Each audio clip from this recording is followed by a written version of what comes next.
नमस्कार दोस्तों, stock India YouTube channel में आपका हार्दिक स्वागत है। आप देख रहे हैं स्टॉक इंडिया यूट्यूब चैनल। यदि आप पहली बार चैनल को विजिट कर रहे हैं तो बेल आइकन को हिट करके ऑल को भी सेलेक्ट कर लें।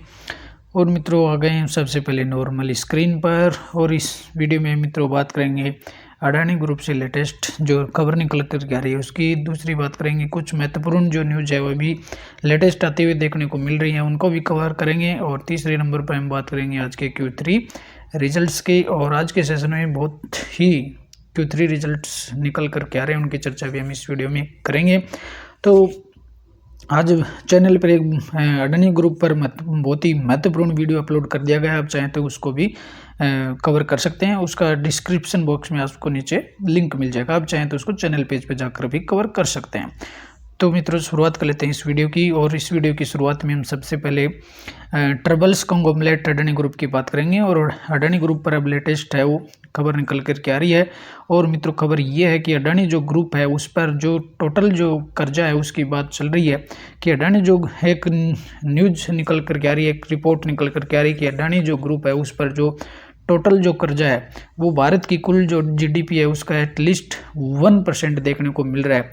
और ये जो न्यूज़ है वो निकाई एशिया एनालिसिस की तरफ से निकल कर के आ रही है। और निकाई एशिया एनालिसिस है, उन्होंने अपनी एक रिपोर्ट में कहा है कि अडानी जो ग्रुप पर जो टोटल जो कर्जा है वो भारत की GDP का लगभग 1% के आसपास बैठता है। और इसमें इसमें जो न्यूज़ आती हुई देखने को मिल रही है। और इसमें ये कहा गया कि जो टोटल जो कर्जा है अडानी जो ग्रुप पर वो भारत की GDP का लगभग 1% आते हुए देखने को मिल रहा है।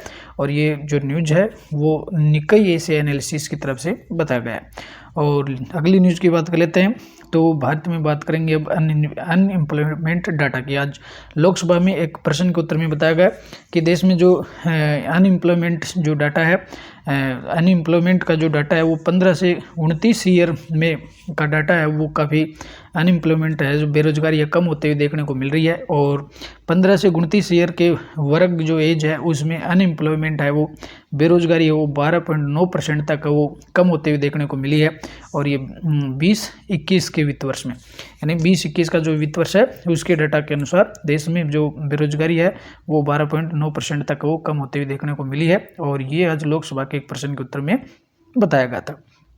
और इसमें ये देखने वाली बात है कि जो रिपोर्ट्स है, estimated unemployment rate on usual status for person age 15 years and the above 6% है, और 5% और 4% एंड द 4.2% ड्यूरिंग द 17-18, 18-19 और 19-20 के अलग अलग वर्षों के बताई गई है। यानी 19 और जो 20 है उसमें 4.2% रही है, यानी अलग अलग कुल मिलाकर देखने को मिलती है। और इसमें जो महत्वपूर्ण डाटा ये है कि 20 और 21 का जो वित्त वर्ष है इसमें 15 से 29 वर्ग का जो आयु वर्ग है उसमें जो अनएम्प्लॉयमेंट का डाटा है, बेरोजगारी की जो दर है वो 12.9% तक कम होते हुए देखने को मिली है। और अब अगली जो न्यूज हम वो देखेंगे वरुण बेवरेज पर आते हुए देखने को मिल रही है। और मित्रों, कल वरुण बेवरेज पर मेगा आप वॉच बनाए रखें और इसे अपने रडार पर रखें। और वरुण जो बेवरेज है उसमें कल एक ब्लॉक डील होने वाली है, और ब्लॉक डील होगी प्रमोटर्स ग्रुप से। और प्रमोटर्स जो ग्रुप में है उसमें करीबन 850 करोड़ का है वो स्टेक्स है वो सेल होने वाला है।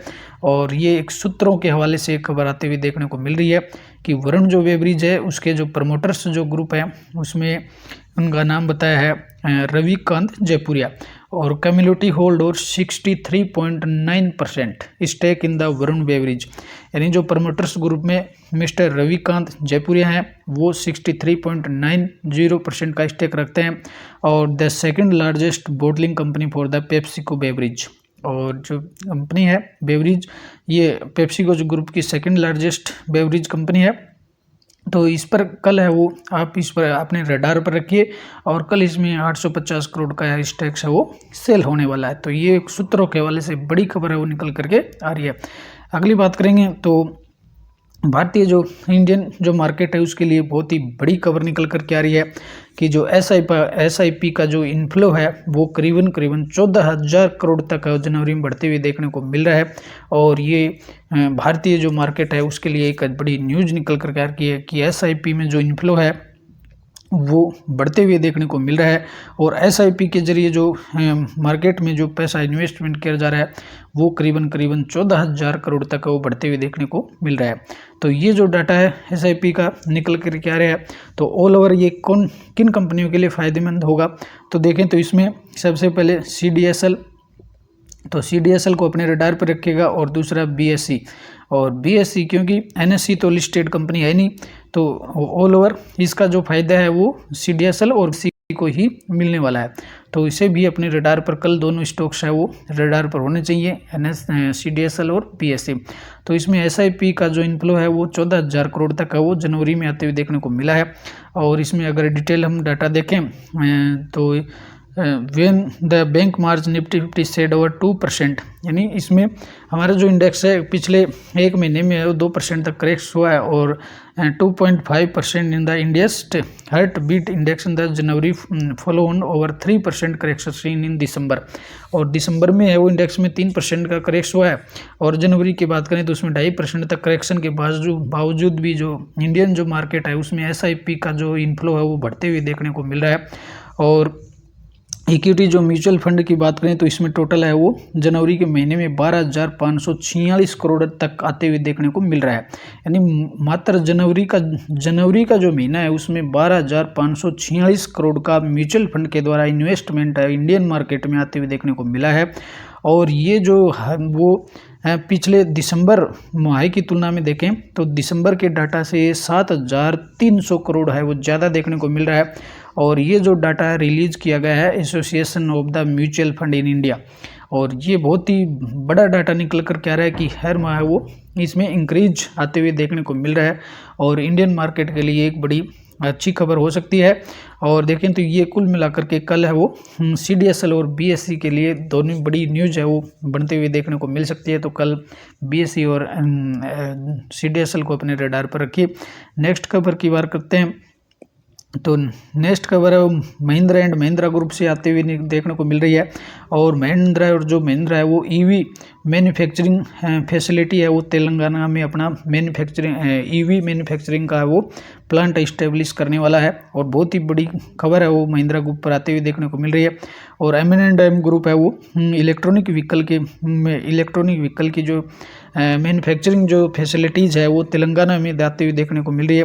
A part of last mile mobility business Mahindra and Mahindra will manufacturing electric 3 and 4 wheelers at this state of the art facility. और ये लेटेस्ट न्यूज आते हुए देखने को मिल रही है कि M&M ग्रुप है जो इलेक्ट्रिक जो व्हीकल का जो सेगमेंट है उसमें 3 और जो 4 व्हीलर्स हैं, यानी 3 टायर व्हीलर्स और 4 व्हीलर्स, तो इसमें दोनों की जो मैन्युफैक्चरिंग जो प्लांट है वो तेलंगाना में इस्टेब्लिश होते हुए मिलेगी। तो ये भी है M&M को भी कल के लिए अपने रडार पर रखिए इसे भी। और अब बात कर लेते हैं मित्रों कुछ Q3 रिजल्ट्स की, और Q3 रिजल्ट्स में अपन चर्चा करेंगे आरती सरपेंटेक्स की, और इसके Q3 रिजल्ट्स की चर्चा हम कर लेते हैं। तो इसमें सबसे पहले देखेंगे कंपनी की टोटल इनकम। तो प्रेजेंट जो क्वार्टर है उसमें टोटल इनकम रही है 133 करोड़, और पिछले क्वार्टर में था 151 करोड़, और दिसंबर 21 में था 135 करोड़। तो ये 135 से घटकर तो 133 करोड़ हो गया, और पिछला जो क्वार्टर की तुलना में भी घटा 151 करोड़। तो ईयर टू ईयर भी घटा है, और क्वार्टर ऑन क्वार्टर भी घटते हुए देखने को मिल रहा है। और अब बात कर लेते हैं प्रॉफिट फॉर द पीरियड की। तो कंपनी को कितना प्रॉफिट और लॉस हुआ इस क्वार्टर में, तो profit for the period net profit for the period, तो इस क्वार्टर में रहा 398 लाख का, यानी 39 करोड़ का। और पिछले क्वार्टर की बात करें तो उसमें मात्र 32 लाख का था, और दिसंबर 21 में कंपनी 222 लाख का, यानी करीबन 22 करोड़ का कंपनी ने लॉस दिखाया था। तो कुल मिलाकर के ईयर टू ईयर रिजल्ट काफ़ी शानदार देखने को मिल रहे हैं, और क्वार्टरली भी रिजल्ट है वो अच्छा ही देखने को मिल रहा है। 32 लाख से बढ़कर के 398 लाख है वो नेट प्रॉफिट देखने को मिल रहा है। तो ईयर टू ईयर भी शानदार ही देखने को मिल रहा है, क्योंकि पिछला जो दिसंबर 21 था उसमें कंपनी है वो लॉसेज में देखने को मिल रही थी, और अब जो कंपनी इसने प्रॉफिट दिखाया है वो भी 398 लाख का, और पिछले क्वार्टर में मात्र 32 लाख का था। तो इस लिहाज से रिजल्ट है वो काफ़ी बेहतर ही आरती सरपेंटेक्स के देखने को मिल रहे हैं, और इसी का रिफ्लेक्शन हमें EPS से भी मिल जाएगा। जहाँ EPS की बात करें तो दिसंबर 21 में ईपीएस था माइनस में था 2.94, पिछले क्वार्टर में 0.43 था और इस क्वार्टर में 5.25 देखने को मिल रहा है। तो ऑल ओवर ईपीएस में भी अच्छा खासा जंप देखने को मिल रहा है और ईयर टू ईयर भी इसमें अच्छा खासा जंप देखने को मिल रहा है। ऑल ओवर भारतीय सरपंटेक्स के रिजल्ट है बहुत ही बेहतर रिजल्ट है वो देखने को मिल रहे हैं। तो कल इसे भी अपने रडार पर रखिएगा। नेक्स्ट स्टॉक्स की बात कर लेते हैं अब जोमेटो की, और जोमेटो की Q3 रिजल्ट्स की चर्चा अपन कर लेते हैं। सबसे पहले हम कंपनी के टोटल इनकम की बात कर लेते हैं।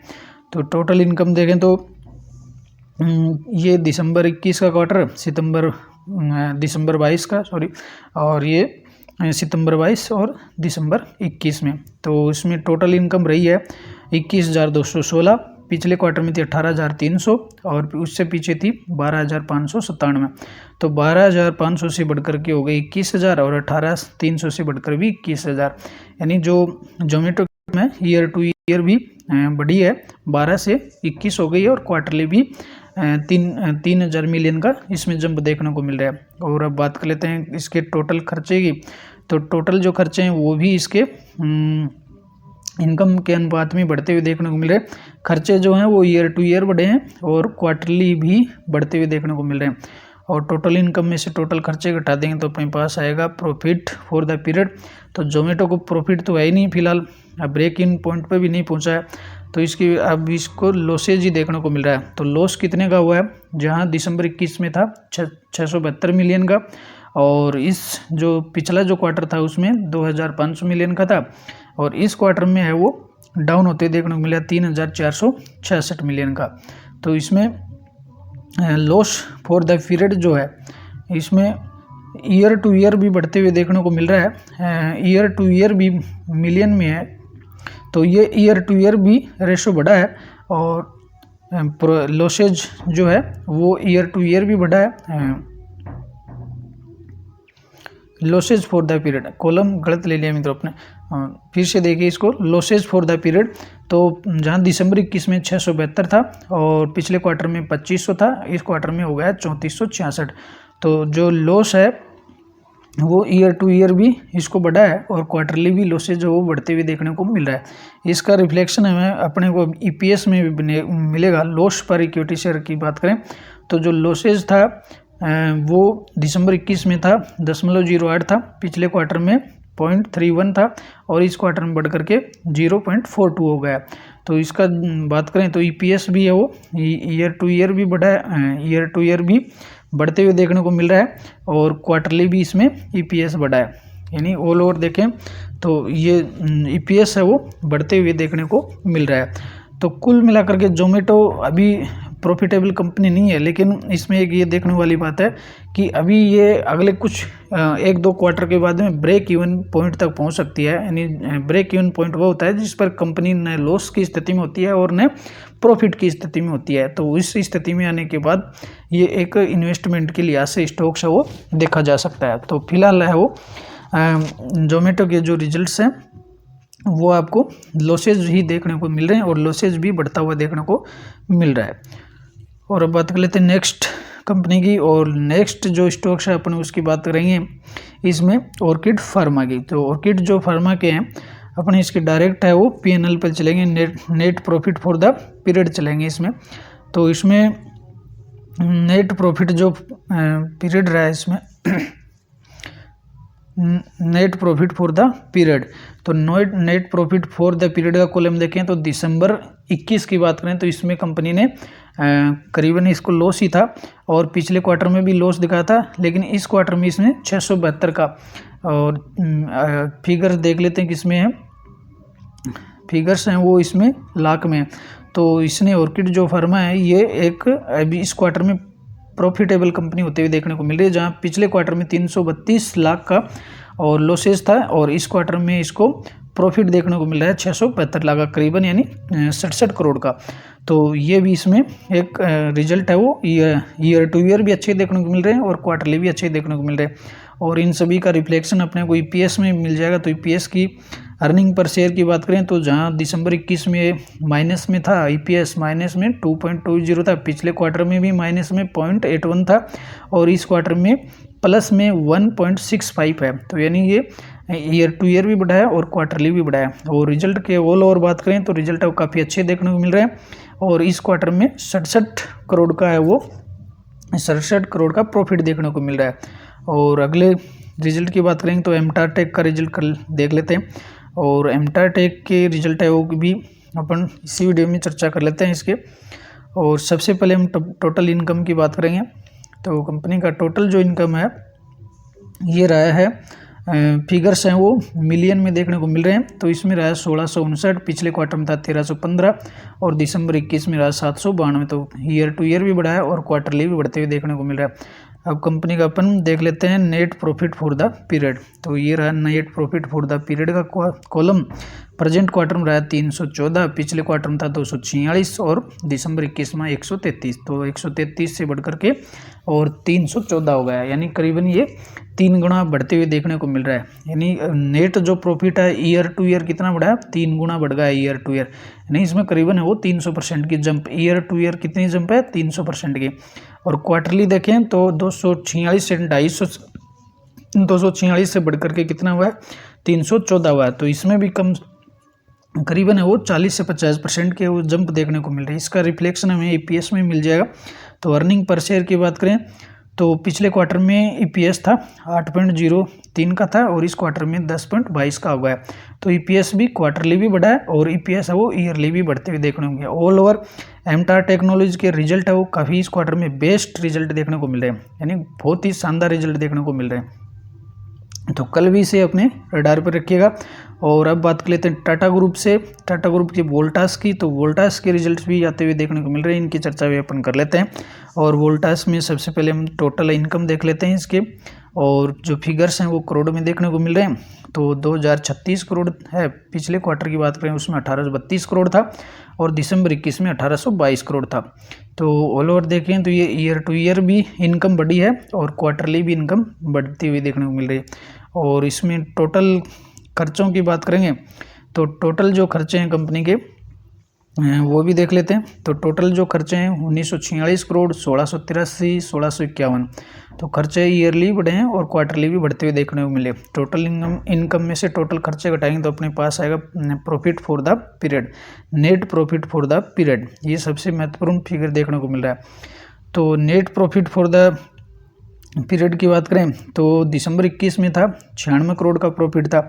पिछले क्वार्टर में इसको लॉसेज था 6 करोड़ का और इस क्वार्टर में लॉसेज बढ़ करके हो गया है 110 करोड़ का loss profit for the period. तो इस लिहाज से वोल्टास के रिजल्ट है काफ़ी है वो डाउन ही देखने को मिल रहे हैं। और इसका जो रिफ्लेक्शन है अपने को कहाँ मिलेगा, इसका ईपीएस में भी देखने को मिल सकता है। तो ईपीएस भी देखें तो पिछले दिसंबर 21 में बात करें 2.90 था, पिछले क्वार्टर में माइनस में था 0.22 और इस क्वार्टर में माइनस में बढ़ करके 3.34 हो गया। तो ऑल ओवर देखें तो जो लॉसेज है वो बढ़ा है और वोल्टास के रिजल्ट है वो निराशाजनक ही लग रहे हैं। तो मित्रों ये थे आज के Q3 लेटेस्ट रिजल्ट और अपने इसमें कुछ महत्वपूर्ण चर्चाएं और की भी कर लिया है और Q3 रिजल्ट्स की चर्चा कर ली है। तो चैनल पे बने रहिए और शेयर और लाइक जरूर कीजिए वीडियो। अगले वीडियो में फिर मिलते हैं, तब तक के लिए नमस्कार।